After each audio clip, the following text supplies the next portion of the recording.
আসসালামু আলাইকুম এভরিওয়ান, কেমন আছেন সবাই? আশা করি সবাই ভালো আছেন। নতুন একটি দিনে নতুন একটি রেসিপি নিয়ে আপনাদের সাথে হাজির হলাম।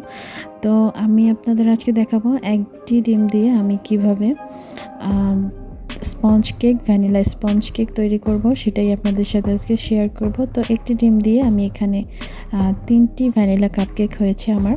আমি এখানে চুলায় তৈরি করব। আর চায়ের কাপে মেপে আমি আজকে আপনাদের সম্পূর্ণ ডিটেলস দেখিয়ে দেব।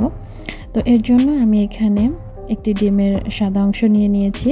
তো তার সাথে আমি 2 ধাপে 1 কাপ চিনির হাফ কাপ প্রথমে দিয়েছি, পরে আমি আর হাফ কাপ দিয়ে ভালোভাবে বিট করে নেব।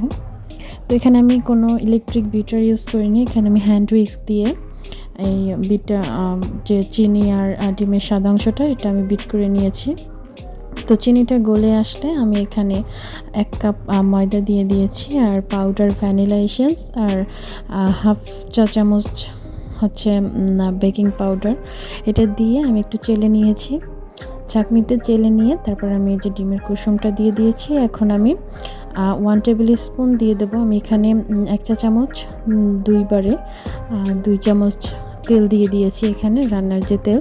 তো সেটা দিয়ে আমি এখন ভালোভাবে আমি যে ব্যাটারটা তৈরি করব সেটা স্মুথলি হ্যান্ড উইক্স দিয়ে আমি ভালো করে নেড়েচেড়ে মিক্স করে নিচ্ছি।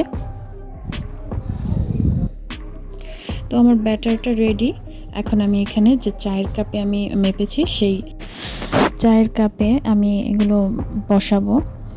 তো শুকনো উপকরণগুলো ভালো করে আমি মিক্স করে নিচ্ছি যাতে কোনো লাম্পস না থাকে, স্মুথলি যাতে মিশে যায়, তার জন্য আমি একটু ভালোভাবে মিক্স করে নিলাম। তো এখন আমি 3টা চায়ের কাপ নিয়েছি, এগুলো ভালোভাবে আমি তেল ব্রাশ করে নিচ্ছি। এখন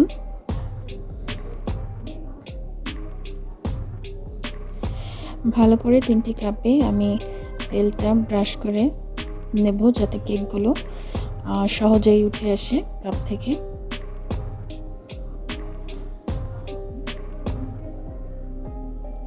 তো তারপরে আমার তেলটা ব্রাশ করা হয়ে গেছে, আমি এখন ব্যাটারগুলো দিয়ে দেবো। এখানে আমি অর্ধেক কাপ পরিমাণ ব্যাটার দেবো, যেহেতু এটা ফুলে ডাবল হয়ে আসবে, এর জন্য আমি অর্ধেক কাপ পরিমাণ ব্যাটারটা দিব।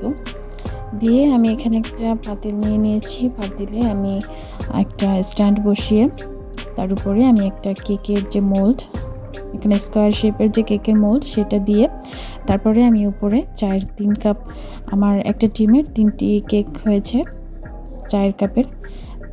তারপরে আমি এখন চুলাটা ধরিয়ে দিয়ে এখানে যে ছিদ্রটা থাকবে সেটা আমি একটা কটন বারের সাহায্যে বন্ধ করে নেব। তো এখন আমার কেকটা প্রায় হয়ে এসেছে, আমি আর একটু অপেক্ষা করব পুরো কালারটা আসার জন্য, আর একটু অপেক্ষা করব। তো আমার কেক কমপ্লিট, এখন আমি কাপ থেকে উঠিয়ে নিচ্ছি। তো দেখতেই পাচ্ছেন কতটা স্পঞ্জ হয়েছে আমার কেক। ভ্যানিলা কেকটা অনেক স্পঞ্জ, খেতেও দারুণ হয়েছিল। আপনারা একবার হলেও বাসায় ট্রাই করে দেখবেন। তো আমার রেসিপিগুলো যদি আপনাদের ভালো লাগে তাহলে আমার রেসিপিগুলো শেয়ার করবেন, লাইক শেয়ার কমেন্ট করবেন, আর আমার চ্যানেলটি সাবস্ক্রাইব করবেন। সবাই ভালো থাকবেন, সুস্থ থাকবেন। আল্লাহ হাফিজ।